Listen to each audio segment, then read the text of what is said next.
Olá, eu sou Gregory Pacheco e nesse vídeo eu quero mostrar para vocês uma das técnicas de desenvolvimento de software que mais fizeram diferença na minha carreira como programador, que é a técnica de TDD, ou Test Driven Development. Quando se fala de TDD, muitas pessoas acreditam que TDD e teste de software são a mesma coisa, no entanto, não são. Teste de software é simplesmente a prática de você escrever teste para a sua aplicação. As simple as that. Simplesmente isso. TDD não é exatamente sobre teste. Ok, no final das contas você termina com a sua aplicação testada, com testes escritos para ela, bonitinho. Só que a prática de TDD ela é mais sobre design do que teste. A prática de TDD te ajuda a pensar a forma como você molda a sua aplicação de uma forma completamente diferente. Ela te ajuda a desenhar APIs muito mais simples, muito mais fáceis de utilizar e que, obviamente, são fáceis de testar. Porque uma vez que o TDD você escreve testes antes de você escrever o código, você só vai escrever uma API difícil de utilizar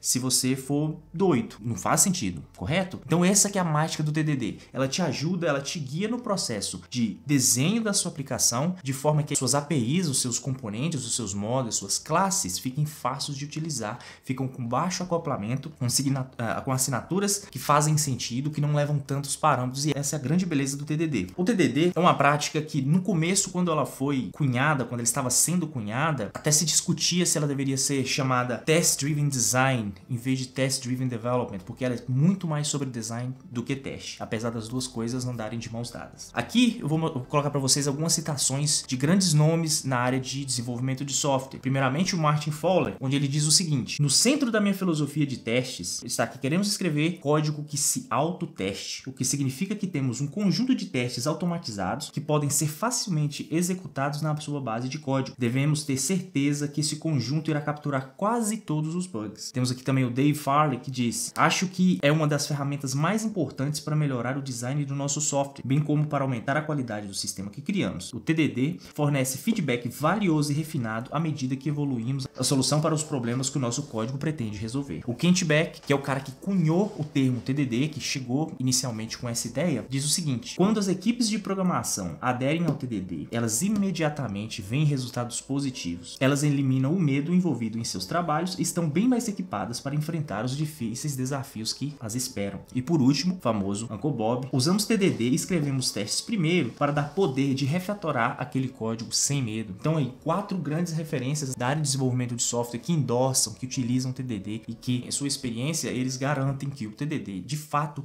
ajuda na melhoria da sua aplicação, no processo de desenvolvimento de software, na diminuição do estresse da sua equipe de desenvolvimento. E a minha própria opinião: eu já trabalhei em diversas empresas que tinham e que não tinham testes. Não necessariamente trabalham com TDD. Já trabalhei em empresas de TDD, empresas que simplesmente escrevem teste e outras que não escrevem teste at all. E eu posso dizer que o nível de estresse aqui não tem teste nenhum, era absurdo. As que tinham teste, o estresse era bem menos. No entanto, o código nem sempre é tão fácil de testar, apesar deles tentarem escrever teste para aquele código. Já as empresas que utilizam TDD, elas unem as duas coisas: boa suíte de teste e um design muito elegante, muito fácil de evoluir a aplicação. Então, em um dos projetos que eu trabalhei, a gente jogava versões em produção no mínimo 20 a 25 vezes por dia. Eram 40 engenheiros, 42 engenheiros escrevendo código e enviando diretamente para a produção todos os dias e com 0 pessoas de teste. A empresa inteira, uma empresa com centenas de funcionários, com dezenas só na área de desenvolvimento, e tínhamos exatamente 0 pessoas na parte de QA, na parte de teste manual. Ninguém fazia teste manual. Era tudo inteiramente. Você escrevia seu código, rodava os testes localmente, subia seu PR. Seu PR era normalmente submetido a uma bateria de testes de integração, testes unitários, testes end-to-end. E se ela passasse, podia ir direto para a produção. Não existia branch, a gente não fazia branch. Tinha o feature branch ali, o branch do seu PR, que ele era super short-lived, ele vivia por muito pouco tempo. No entanto, todos os dias a gente tinha que estar fazendo merge no main, então você jogava tudo direto no main e já ia diretamente para a produção. Obviamente que tinha outras coisas envolvidas, como feature flags e tudo mais, mas o mais importante que eu quero ressaltar é a importância de uma suite de testes consistentes. Aqui também eu separei para vocês esse estudo que avaliou 198 bugs em produção e detectou que quase 60% dos bugs em produção eram de issues issues ou de problemas, de falhas no código básicas, que um simples teste que passasse por aquela linha já teria pegado o teste. Então 60% de improvement já de cara, só do fato de você escrever teste que passa por aquele branch no seu código. Separei aqui também o estudo State of DevOps, que é um estudo que sai todo ano, onde eles levantam dados sobre desenvolvimento de software em geral, e eles fazem essa correlação de software com teste mais continuous integration, os dois combinados. Eles notaram e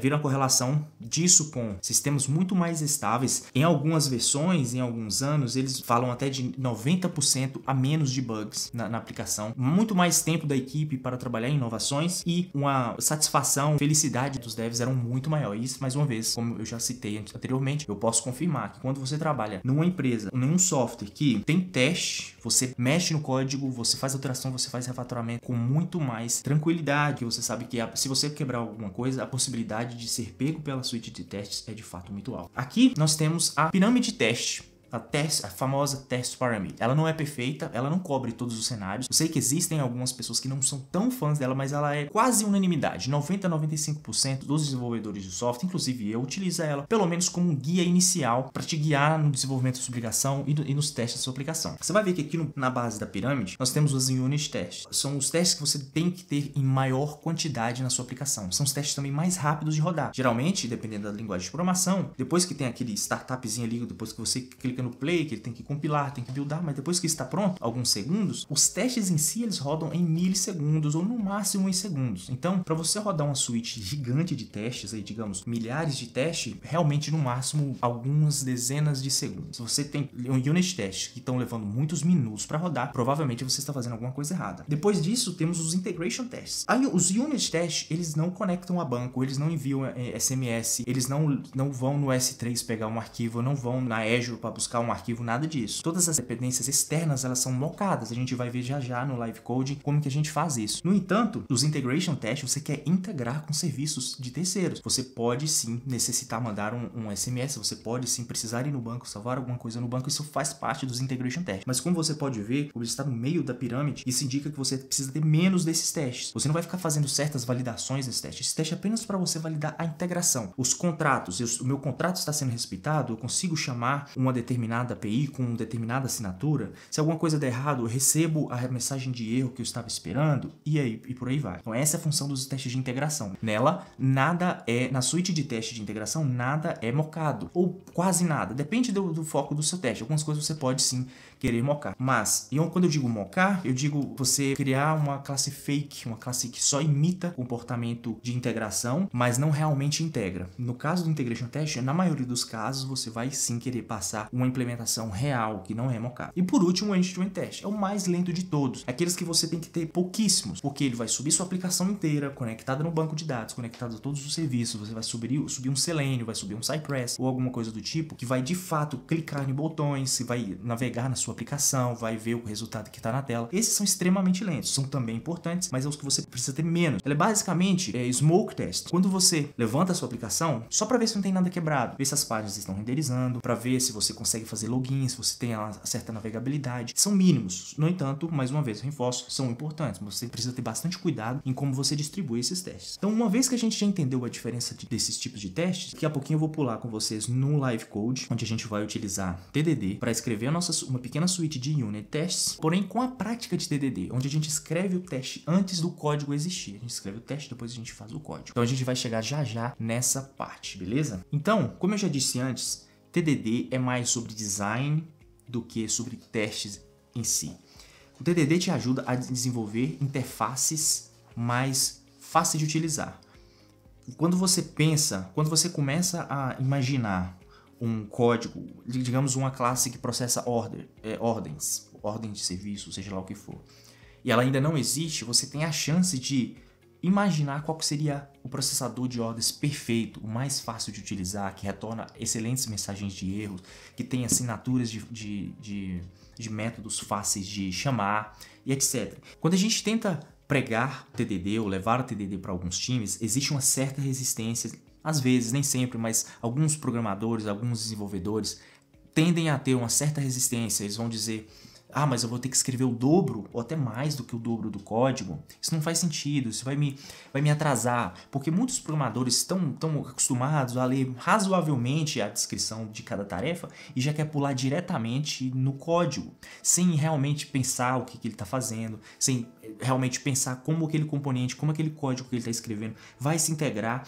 à aplicação existente. Tudo isso é de extrema importância. E alguns programadores que já têm esse hábito, e inclusive eu me incluo nisso aí, quando eu comecei a aprender TDD sobre teste de software, eu realmente tinha a tendência de pular diretamente para o código. Mas uma vez que você vê os reais benefícios de TDD e quanto isso aumenta a sua produtividade no short, medium e long term, você nunca mais quer voltar atrás. Então eu quero simplesmente mostrar para vocês aqui alguns pontos que você pode considerar na hora de convencer o seu gerente, na hora de convencer o seu time a adotar o TDD. TDD faz com que o seu time seja mais produtivo. Você com certeza já viu aqueles times que começam projetos do zero, tudo lindo, escolhem as melhores tecnologias, todo mundo começa a escrever código, aquele tanto de código vai para produção todo dia. Produção, quando começa ainda não está em produção, mas eles sobem para dev, o cliente, o PO começa já a olhar, o project manager já começa a acessar o sistema e fala, nossa, como esse time é produtivo. Mas à medida que mais e mais código vai ser inscrito na aplicação, o rendimento do time vai caindo, porque daqui a pouco ele precisa de conviver com o código atual, ele precisa alterar o código atual, ele precisa adicionar novas funcionalidades no código atual, algumas alterações que ele faz quebra o sistema, e aí o desempenho vai caindo.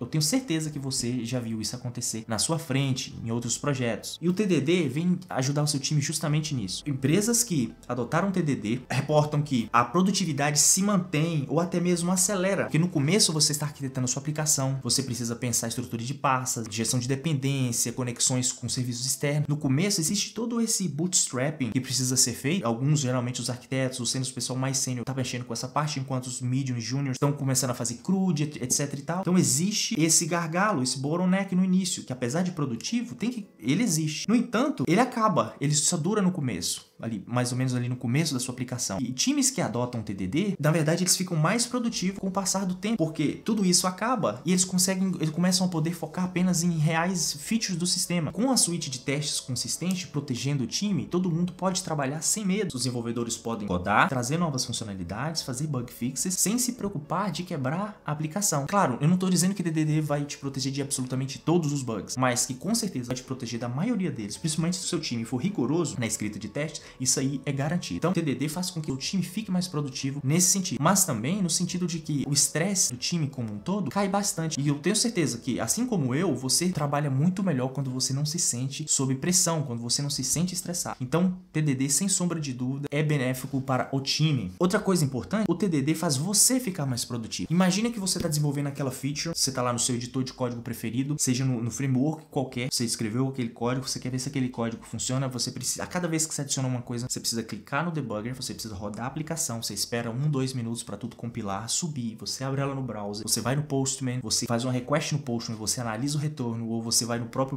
browser, você clica em telinha, você preenche um cadastro inteiro, só para ver se aquela linha que você escreveu realmente está funcionando. E o TDD te ajuda nisso, porque agora que você precisa escrever o teste antes e depois você escreve o seu código, você não precisa mais rodar a sua aplicação, você precisa apenas rodar o teste. E lembra o que eu falei, gama de testes, que os testes unitários, eles rodam em milissegundos, ou no máximo em segundos. Então toda essa demora de rodar a aplicação inteira, que você repete dezenas de vezes até a sua feature ficar pronta, simplesmente não existe mais. Sem contar que enquanto você está esperando o build, a sua aplicação rodar, o seu cérebro já se desviou a atenção, você já pegou o seu celular, você já foi fazer outra coisa, você abriu uma aba no Chrome, foi olhar alguma coisa na internet. E esse focus switch, essa transição de foco, faz com que a sua produtividade despenque grandiosamente. Quando você está escrevendo código e imediatamente, em menos de um segundo, você já tem um feedback se aquele código funcionou, isso é fantástico. Outra coisa que você deixa de ter que fazer constantemente são testes manuais. Digamos que você já tem alguma coisa funcionando, aí você adicionou mais, você tem que testar a anterior e a nova para saber se você não quebrou nada. Isso acaba com o TDD, porque simplesmente a sua suíte de teste inteira roda assim que você executa a suíte de testes. Então, os testes anteriores daquilo que funcionava, mais os novos, estão sempre constantemente sendo retestados. E é por isso que o TDD tem esse ciclo de write test, make test pass and refactor, porque você escreve um pouco pouco de código, apenas para fazer o teste passar. O teste passou, você vai, olha para aquele código e fala, pô, o que eu posso melhorar? Você acha alguma coisa para melhorar no seu código e você recomeça esse ciclo e você fica nesse ciclo constante. Escreve teste, escreve um pouquinho de código, vê o seu teste passar e refatora. Então você tem esse feedback rápido e constante. Isso é muito prazeroso. Eu falo para você, se você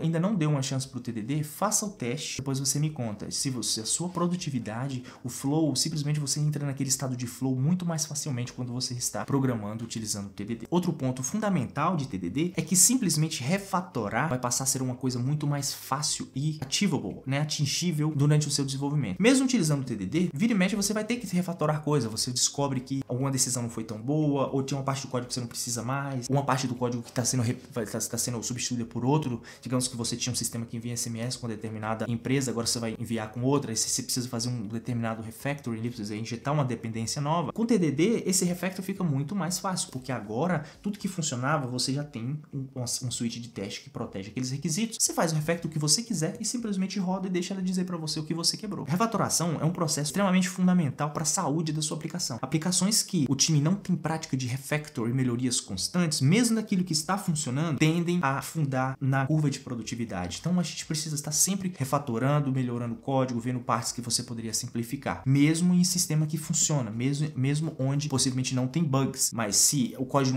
não tá tão legal, as heranças, as distribuições de dependências não estão tão legais, mesmo funcionando, vale a pena refatorar. E TDD simplesmente ajuda você a manter a saúde da sua aplicação long term saudável. Então vamos lá, sem mais delongas, agora que a gente entendeu o que é o TDD, a gente já set the ground, já viu onde que a gente está, os motivos, as pessoas importantes da área de desenvolvimento de software que endossam essa prática, vamos pular aqui para o live code e a gente vai ver como é muito mais simples do que parece, os benefícios são muitos. Então vamos lá, eu tô aqui no meu VS Code, uma pasta em branco, não tenho absolutamente nada e eu tenho aqui 5 requisitos. Digamos que eu queira desenvolver um processador de pedidos, vou chamar de order porque a gente vai fazer ele em inglês. E aqui eu tenho alguns requisitos. A ordem, para ela ser processada, não pode estar vazia. Os itens da ordem precisam ter ID, preço e quantidade. Tudo bem, eu sei que na vida real, o preço não necessariamente vem do front-end, ele vem como uma referência, mas ele vai ser revalidado no momento de processamento. Mas aqui, por exemplo, tá excelente. Esse processador precisa fazer o cálculo de subtotal, taxas, né, impostos e, por fim, precisa ser salvo no banco. Como a gente começaria nisso aqui? Vou criar um arquivo novo chamado orderprocessor.py.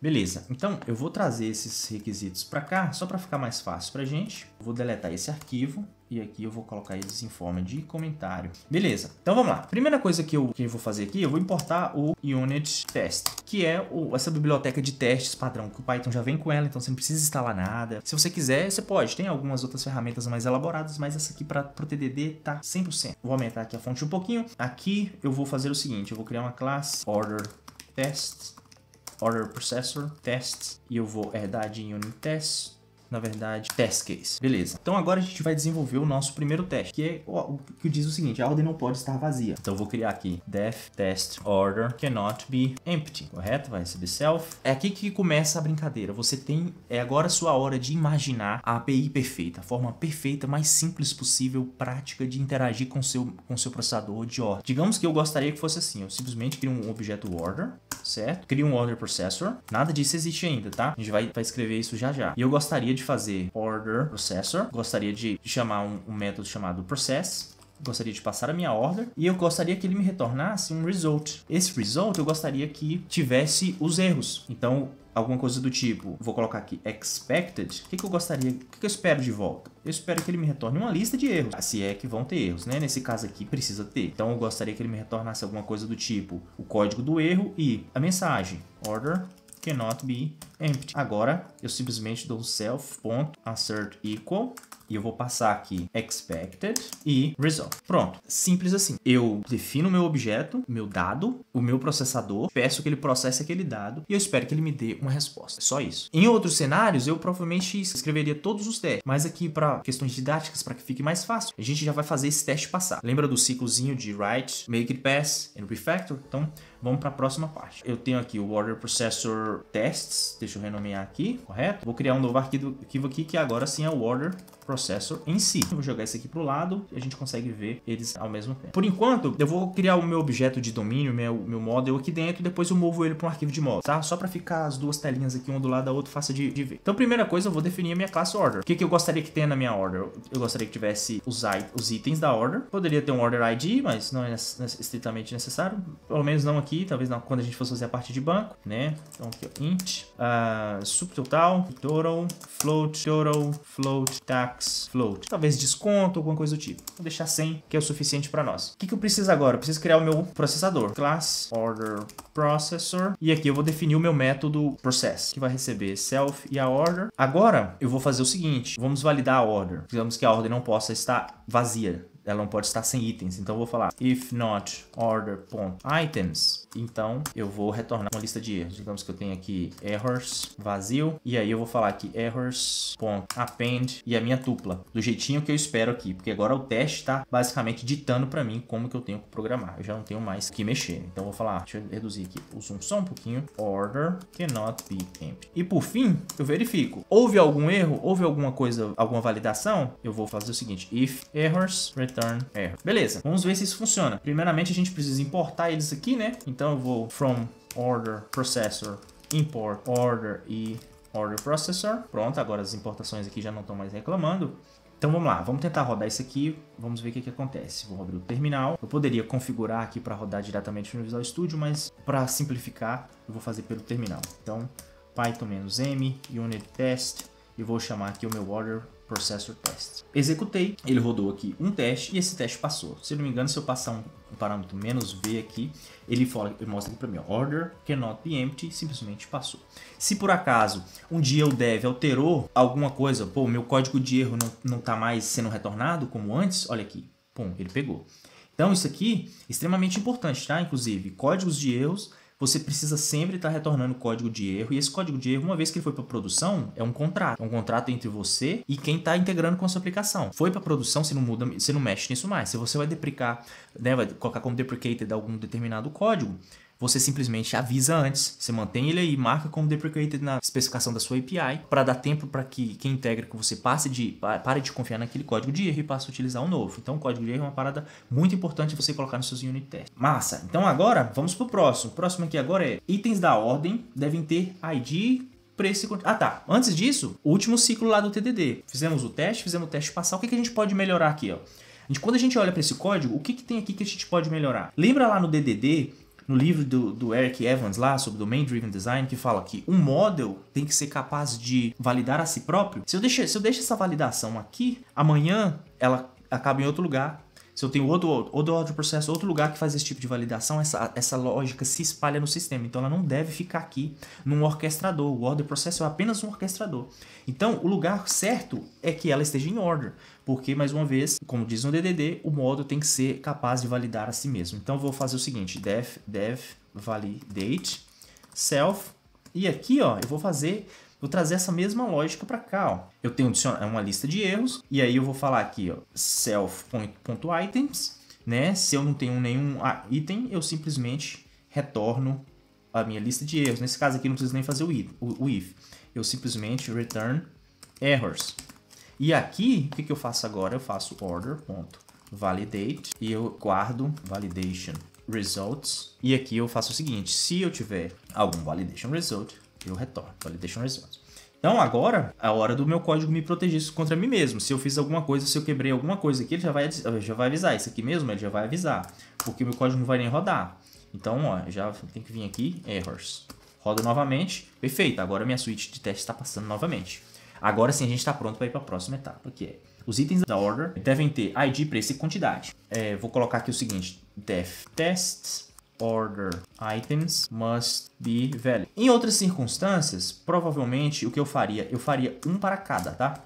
Eu faria um teste para validar ordem sem ID não passa, outro para validar que ordem sem preço não passa e outro para validar que ordem sem quantidade não passa. Mas para que o vídeo não fique tão longo, eu vou fazer isso aqui em um só. Provavelmente eu valido, sei lá, preço e quantidade, mas no mundo real, muito provavelmente eu faria de uma forma diferente. Então, a primeira coisa, eu vou passar aqui o order items. Então, eu vou criar um item aqui, item, que é um order item, que ainda não existe. Eu vou criar a minha order, order processor. Eu não tenho o Copilot habilitado nessa máquina aqui não. Por isso que eu tenho que escrever tudo isso. Com o Copilot eu já teria se intrometido aqui e escrito a maior parte do código. Order processor.process, passa a minha order. E a mesma coisa, eu tenho agora aqui o expected e o result. Então eu vou passar aqui result. Agora eu já espero outro código de erro.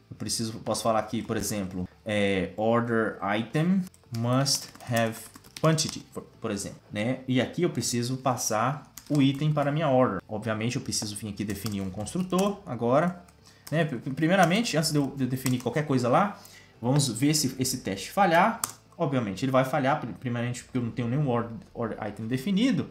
Então deixa eu definir ele aqui, class order item. Digamos que eu tenho aqui ID do tipo inteiro, eu tenho quantity do tipo inteiro e price float. Esse aqui não é igual, é 2 pontos. Então meu modo está definido, eu posso importar ele aqui, order item, que agora erro de compilação não dá mais. No entanto, ele vai falar aqui, ó, agora ele reclamou que eu não tenho assinatura no meu order que recebe item. Então vamos fazer isso aqui funcionar. Vamos ter um init aqui, onde eu recebo aqui items, e aqui eu falo que self.items recebe items. Beleza, então agora já tem um construtor válido, e aqui ele fala, opa, eu esperava que você me retornasse isso, você não me retornou nada. Agora o nosso teste está falhando, como esperado, por realmente falta de lógica de negócio existir no meu código, e agora eu vou fazer com que ela exista. Então, vamos lá, mesma coisa, o model precisa saber validar a si mesmo. Então, validate self, uma lista de erros, e aqui eu falo o seguinte, se self ponto, vou colocar quantidade, not, inclusive vou até renomear esse método aqui, order item must have quantity. Lembra como eu falei que muito provavelmente eu faria um teste para cada um, porque fica muito mais fácil, muito mais legível, muito mais óbvio fazer um teste para cada um. Então eu vou escolher quantidade, mas serve a mesma lógica para o restante da classe. E aí vocês já pegaram a ideia. Aí eu vou fazer o quê? Eu vou falar aqui errors.append e vou appender aqui a minha tupla 002 e vou falar aqui o seguinte, ó, order item must have quantity. Meu cérebro já estava nessa pegada, porque eu já tinha até escrito a mensagem nesse mesmo rumo. Então eu vou simplesmente retornar errors, return errors. Em outros cenários, na medida que eu fosse evoluindo, eu ia fazer aqui um if not price, if not não sei o que, adicionando validação por validação. Basicamente aqui, né, mais uma vez, esses dois modos estão aqui no order processor, mas eles seriam movidos aí para o model, lá para minha camada de domínio. Isso aqui é camada de domínio, esse cara e esse cara são camada de domínio, isso aqui é camada de aplicação. Então, no final das contas, eu moveria eles para suas camadas oficiais, estão aqui apenas para simplificar, para a gente ver o código com mais facilidade. Vamos rodar aqui nossa switch test, ela ainda não vai passar, porque, beleza, eu defini eles, mas eu não chamei. Então, quando eu estiver aqui validando a minha order, eu preciso também fazer para for item in self.items, eu preciso falar aqui errors. Eu acho que é extend item.validate. Beleza, né? Então os erros vindos de item serão adicionados também nessa lista de erros aqui. E agora está falando aqui o seguinte, order item object is not iterable. Vamos ver aqui o que nós temos. Quando a gente iniciou items para cada item in self.items, quando eu instanciei ela aqui, eu passei item, eu preciso passar aqui como uma lista, né não? Porque senão não funciona. Beleza? O que nós temos aqui agora? Extend item.validate. Fiz de errado aqui, temos o validate, deu um return error no validate, e aqui errors.extend order item object has no validate. Obviamente, validate. Beleza, coloquei o nome errado ali, tinha um spelling mistake. E agora nós temos aqui o quantity, self.quantity, if not self.quantity, order item object has no attribute quantity. Como não? Ah tá, obviamente, então é porque eu esqueci o seguinte aqui, eu preciso de inicializar esses camaradas, né? Então eu preciso falar self.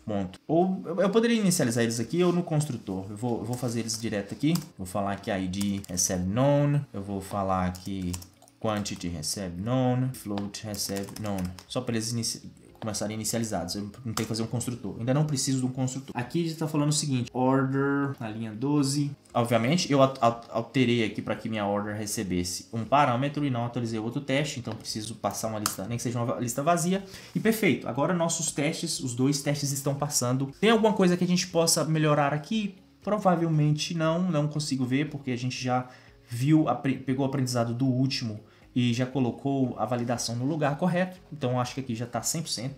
Vamos pular para o próximo.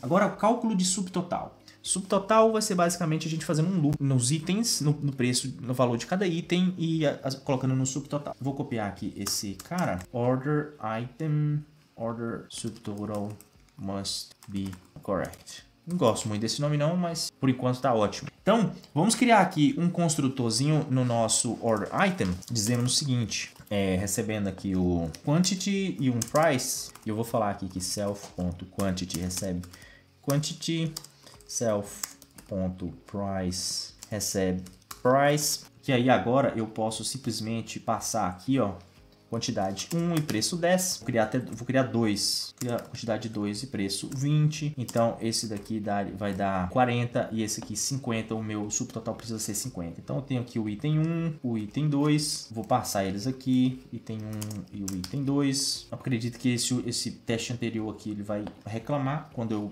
não passar nada, vou passar 0 e 0 aqui só para que ele não reclame, que agora adicionei eles no construtor. Agora, nesse caso, eu não espero nenhum tipo de mensagem de validação, então nem vou capturar o result. E eu vou falar aqui o seguinte, eu espero que o meu order.subtotal seja 50, 40 daqui mais 10 daqui. Show de bola, vamos rodar o teste. A gente viu aqui que ele está falando que order não tem subtotal. Provavelmente alguma coisa que a gente deixou de inicializar, né? Olha só, deixou mesmo de inicializar. Então, vou passar none aqui. Subtotal, vou passar 0. Total, vou passar 0. E tax, vou passar 0. Então, aqui agora ele já para de dar aquela reclamação. Só que ele fala, olha só, você está esperando 50, mas retornou 0. Obviamente, porque agora é o ciclo do TDD. A gente escreveu o teste, viu ele falhar e a gente vai fazer ele passar agora. Que é, uma vez que o meu orquestrador, o meu processador, chamou a validação e retornou ou não, é hora de simplesmente começar a fazer os cálculos. E mais uma vez, TDD diz que esse tipo de cálculo precisa vir do próprio modo. O modo precisa saber responder perguntas sobre si próprio. Então, eu preciso construir um método aqui dentro, ó, chamado calculate subtotal, que recebe self, correto? E aqui eu vou, em cada item, in self.items, eu vou falar aqui self.subtotal mais igual item. Aqui é outra coisa, eu não posso colocar o cálculo de preço de total de um item aqui dentro de order, precisa vir do próprio order item. Então, como eu faria isso aqui? Provavelmente eu teria alguma coisa do tipo def get total self, porque amanhã você pode querer mudar a forma de cálculo. No momento aqui eu vou simplesmente fazer um return self.price multiplicado por self.quantity. Mas amanhã isso pode mudar, você pode querer injetar um código promocional ou consultar o banco de dados para saber se tem alguma promoção rolando e aquele item está na promoção ou se o grupo ou subgrupo dele está na promoção. Então, isso precisa partir daqui. E mais uma vez, outra vantagem da forma como a gente está fazendo isso aqui, que aquela lógica, aquela inteligência de negócio, ela mora num único lugar no meu sistema inteiro. Né? Isso, se um dia isso mudar, eu preciso mudar em apenas um lugar e automaticamente está tudo atualizado. Aqui eu vou fazer o seguinte, eu vou chamar item.getTotal. Foi getTotal que eu criei? Foi getTotal. Aqui eu poderia estar tipando a minha lista, fazendo order item, que aí automaticamente ele vai... Bom, era para ter reconhecido, né? Não reconheceu não, self.items, tem alguma coisinha aqui mais que preciso fazer para o Syntax Highlight pegar. Mas vocês entenderam, é isso aqui que a gente precisa fazer. Se eu rodar meu teste novamente, vamos ver o que vai dar. Ele está falando aqui, ó, 0 é diferente de 50. Então, obviamente, o que está faltando é a gente chamar. Então, eu vou falar aqui order.calculate subtotal. E agora, meu teste passa perfeitamente.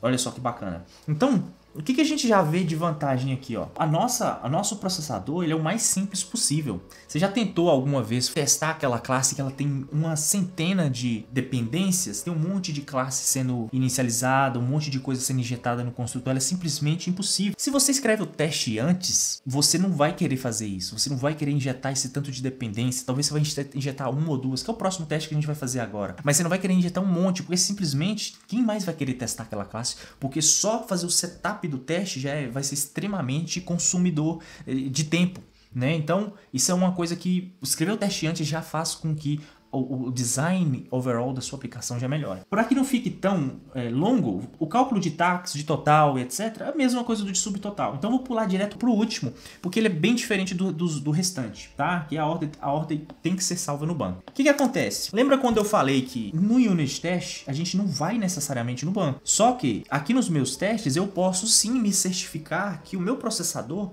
está pelo menos chamando o save da classe que vai ser responsável por conectar no banco de dados. Então, quando eu injetar de fato uma classe que vai até o banco, o meu teste unitário ele vai garantir, ou ajuda a garantir, que o dev não vai esquecer de chamar o save. Obviamente que se realmente salvou ou não no banco, esse é um teste de integração. É outra técnica, é outra visão, é outra forma de fazer, só que o unit test já nos ajuda com isso. Eu vou mostrar para vocês como que você pode fazer. Eu vou fazer o seguinte, ó, test order must be save, correto? E vou passar aqui os self. Vou copiar esse cara aqui. Eu só preciso de um item, então para simplificar aqui eu vou ter apenas um item. Chamei o processador. E aqui por enquanto eu não vou fazer nenhum assert. Daqui a pouco a gente faz os assert. O que acontece? É muito comum que esse tipo de classe, como o order processor, tenha dependências. Nesse caso aqui, obviamente, a dependência de um repositório, uma classe DAO, ou seja lá a técnica que você utiliza para salvar em banco. Em outras circunstâncias, você pode também falar assim, ó, toda vez que alguém salvar uma ordem, eu também envio um SMS,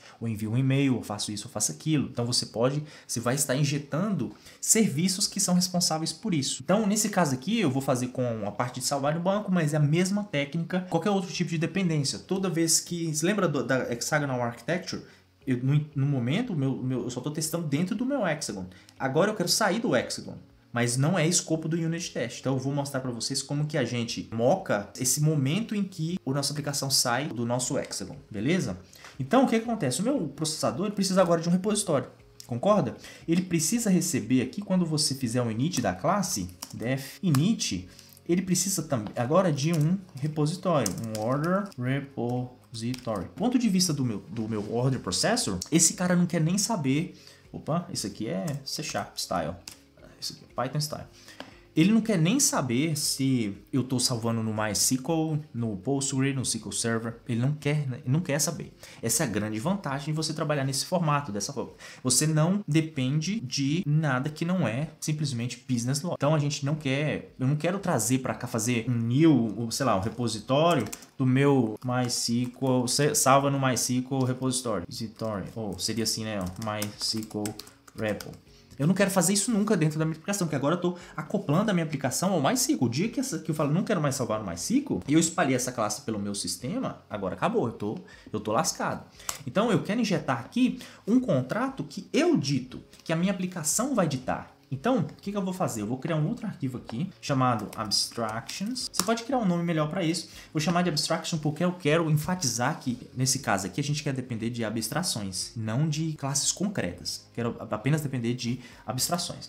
Então, eu vou utilizar aqui, ó, from ABC, import. Deixa eu ver se ele vai me ajudar aqui.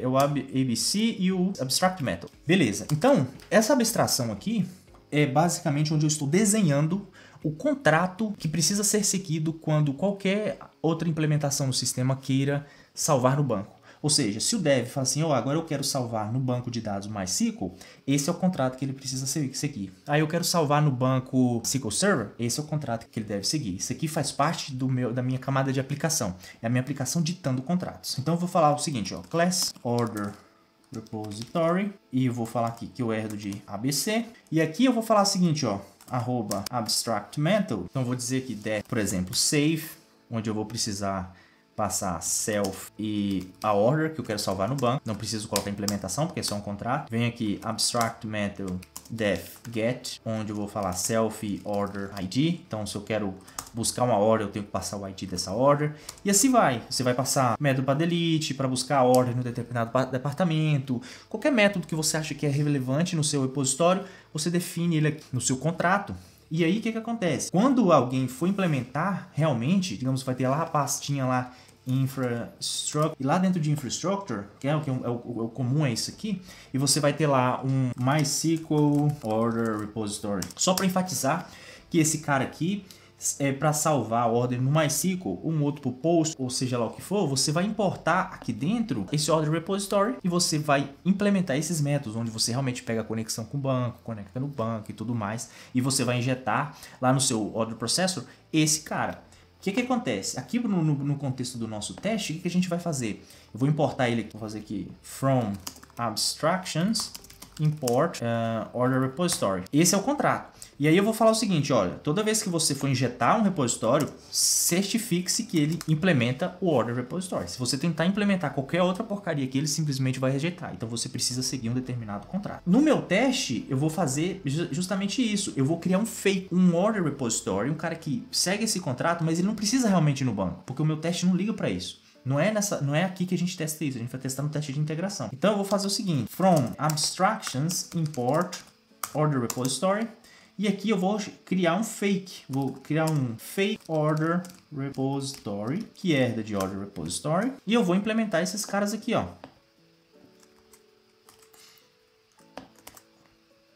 Não preciso disso, não preciso disso. Aqui para o meu teste eu realmente só preciso implementar o save. Então eu vou fazer o seguinte, eu vou ter um order interna do tipo order, certo? Que começa como known.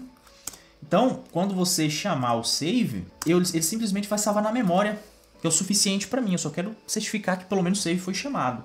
Então, eu vou falar self.order recebe a ordem que o meu teste passou. Daqui a pouquinho vai ficar bem claro isso aí, tá? Se é que já não esteja. Order. Então, passei.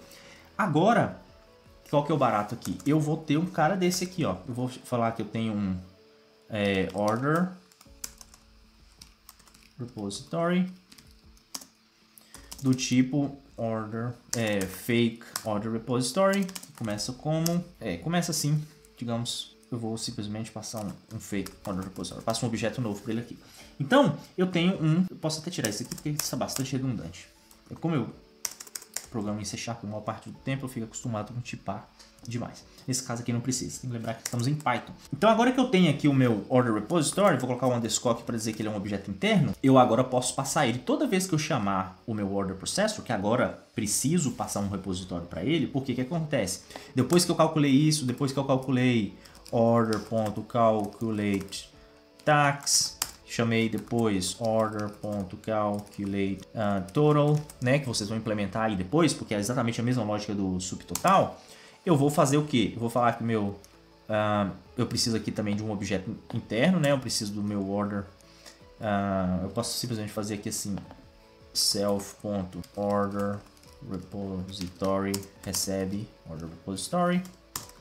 E eu simplesmente posso falar o seguinte, ó, falar aqui self.order repository.save, ele recebe a order, né? Como parâmetro, recebe a order e eu passo aqui a order. Pronto. Então, mesmo que eu estiver rodando unit test que não vai no banco, eu estou injetando um repositório que segue o contrato que eu quero que seja seguido e ele sim chama para salvar no banco de dados. E eu posso validar isso nos meus testes. Então, o que eu vou fazer agora? Toda vez que eu criar um order processor, eu preciso passar o self.order repository, porque senão eu agora estou quebrando o contrato, que é o meu processador, ele precisa de receber o repositório. Então, o que eu quero fazer assert aqui agora? Eu quero assert.r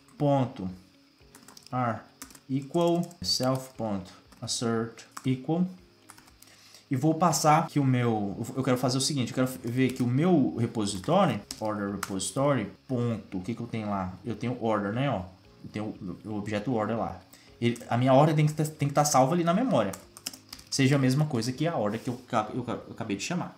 Então, como eu injetei ele aqui no meu processador chamou o save, e lembre que o meu save ele guarda em memória a ordem que foi passada, eu posso conferir que ela esteja lá. Com isso, eu garanto que o save realmente foi chamado no repositório. Vamos rodar, vamos ver o que eu quebrei. Opa, não quebrei nada, simplesmente passou tudo de primeira. Olha só que beleza, todos os testes estão passando.